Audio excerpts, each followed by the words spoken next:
बिलासपुर गांव में सतीश नाम का एक दूध वाला रहता है। वो बहुत ही ईमानदार और शरीफ था। उसके पड़ोस में ही उसका छोटा भाई राजेंद्र रहता था। वो भी दूध बेचने का ही काम करता था। राजेंद्र स्वभाव से बहुत ही तेज तर्रार और शातिर था। पता नहीं पिताजी को क्या सूझा जो ये गाय सतीश को दे दी। अगर वो ऐसा ना करता तो इस पूरे गांव में इकलौता दूध वाला मैं ही होता। सतीश बहुत अच्छा इंसान था। दिल लगाकर काम किया करता था और अपने परिवार के साथ खुश रहता था। वहीं राजेंद्र हमेशा गुस्सैल, अशांत और दूसरों का बुरा सोचने वाला इंसान था। अरे राजेंद्र, आ गए दूध बेचकर? हाँ भैया, आ तो गया। आपके सामने ही खड़ा हूँ, दिखता नहीं क्या आपको? क्यों हमेशा इतना गुस्से में रहता है? कभी शांति से भी बात कर लिया कर। मुझे नहीं आता शांति से बात करना। अब मैं चलता हूँ। आज मुन्नी के स्कूल में बुलाया मुझे। अच्छा ठीक है ठीक है। राजेंद्र अपने बड़े भाई सतीश को बिल्कुल भी पसंद नहीं करता था। हमेशा बाबूजी सतीश भैया की पढ़ाई किया करते थे और हर बार उन्हीं का पक्ष लिया करते थे। न जाने कौन सी बात है ऐसी इनमें, मुझे तो कुछ भी खास नहीं लगता। सतीश अपनी पत्नी नीतू और 2 बच्चों के साथ खुशी खुशी अपना जीवन यापन करता था। सतीश का सुखी और शांत जीवन राजेंद्र से देखा नहीं जाता था। आ गए अफरा तफरी करके? कहाँ थे सुबह से? तुम्हें इससे क्या मतलब? मैं कहीं भी घूमूं, घर पहुंचा नहीं कि कान खाना शुरू कर दिया। देखिए जी, मुझसे तो आप ऐसे उखड़े हुए स्वर में बात ना ही कीजिए तो बेहतर होगा। कह देती हूँ। हाँ, तुम मेरा दिमाग खाना बंद करोगी तभी तो मैं शांत हो पाऊंगा। आपसे तो बात ही करना बेकार है। अब मैं सीधे मुद्दे की बात पर आती हूँ। अब हमारे बच्चे बड़े होते जा रहे हैं, उनका खर्चा बढ़ता जा रहा है, लेकिन तुम्हारी आमदनी है कि अभी भी उतनी की उतनी ही है। ऐसे घर नहीं चलने वाला। तो अब क्या चाहती हो? डाका डालूं? चोरी करूं? अरे डाका डालने के लिए कौन कह रहा है? मैं तो बस ये कह रही हूँ कि दूध बेचने से काम नहीं चलेगा। साथ में सतीश जेठ जी की तरह खेतीबाड़ी का काम भी किया करो। इस कड़ी धूप में मुझसे नहीं होती खेतीबाड़ी। धूप का काम करके बीमार पड़ना है क्या? सतीश भाई साहब को देखिए, वो तो आपसे बड़े हैं, फिर भी कितने मेहनती हैं। तो फिर आप भी उनके जैसा बनने की कोशिश क्यों नहीं करते? हो तो दोनों सगे भाई, लेकिन फिर भी कितना अंतर है दोनों में। बस तुम्हारे मुंह से ही ये सुनना बाकी रह गया था। बाकी सब तो सतीश की तारीफ करते नहीं थकते, जो अब तुम भी उसके गुणगान कर रही हो। अगर इतने ही अच्छे लगते हैं तो तुम भी चले जाओ उनके पास। ये कैसी बातें कर रहे हैं आप? कुछ भी ना सोचते हैं ना समझते हैं, जो भी मन में आता है बोल देते हैं। जाइए, मुझे नहीं करनी आपसे बात।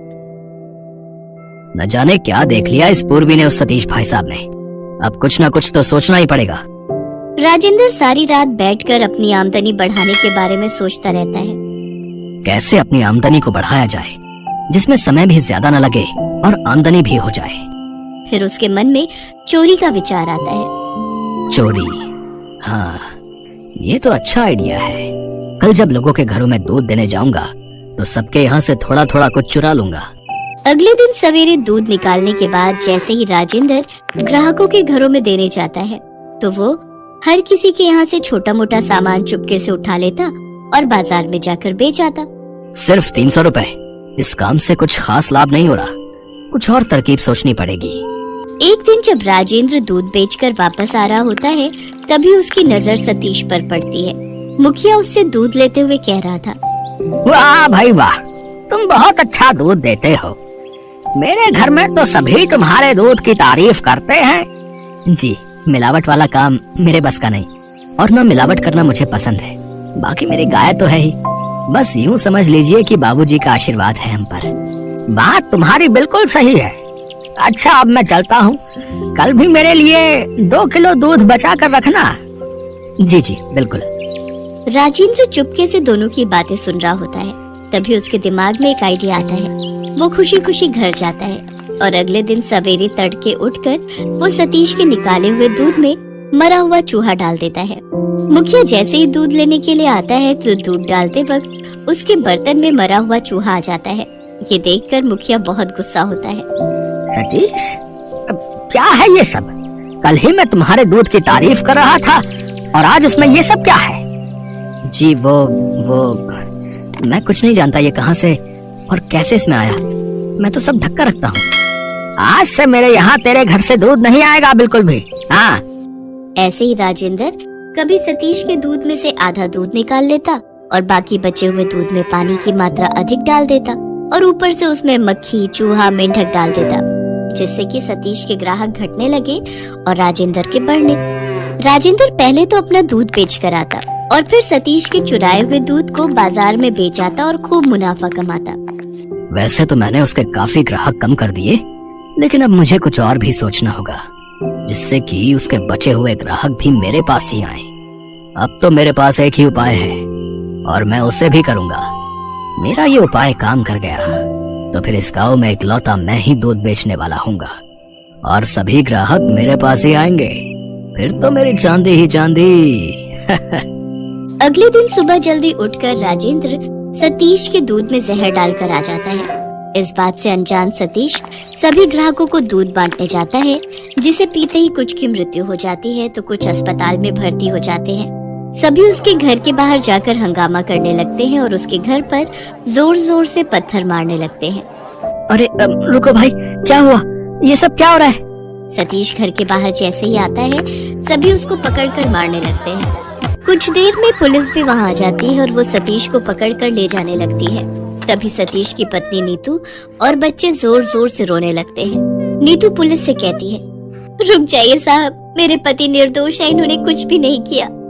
लेकिन पुलिस उसकी एक नहीं सुनती और घर पर बैठे बैठे नीतू सारा दिन रोती रहती।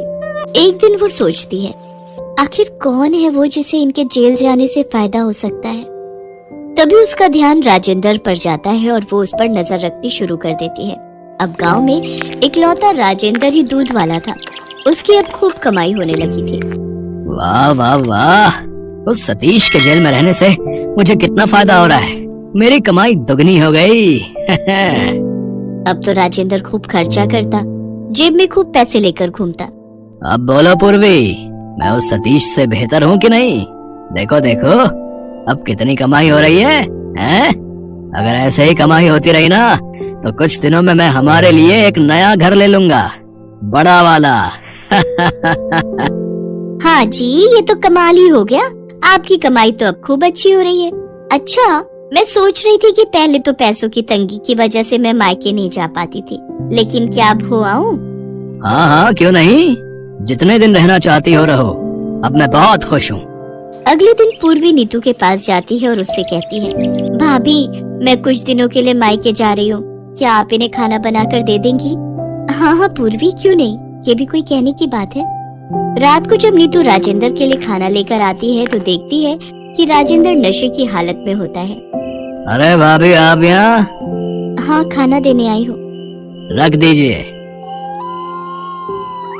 वैसे एक बात पूछूं, आपको और बच्चों को सतीश भाई साहब की याद तो बड़ी आती होगी ना? अब आपको पता है उसको जेल किसने भेजा? मैंने। आपने? जी बिल्कुल सही सुना आपने, मैंने। लेकिन क्यों? मैंने ही तो उसके दूध में जहर मिलाया था ताकि उसको जेल हो जाए और मुझको मुनाफा। इसके बाद नशे में धुत राजेंद्र बिस्तर पकड़कर सो जाता है। नीतू घर में छानबीन शुरू करती है, तभी उसकी नजर जहर की शीशी पर पड़ती है। इसका मतलब राजेंद्र ने ही जहर मिलाया था। अभी तो इसने नशे की हालत में सच उगल दिया, लेकिन सवेरा होते ही ये गांव वालों के सामने मुकर जाएगा। मुझे सबूत के तौर पर उस आदमी को ढूंढना होगा जो इस गांव में जहर बेचता है। अगले दिन नीतू उस आदमी से मिलती है जो जहर बेचता था। फिर सभी गांव वालों को साथ लेकर सीधा मुखिया जी के पास जाती है।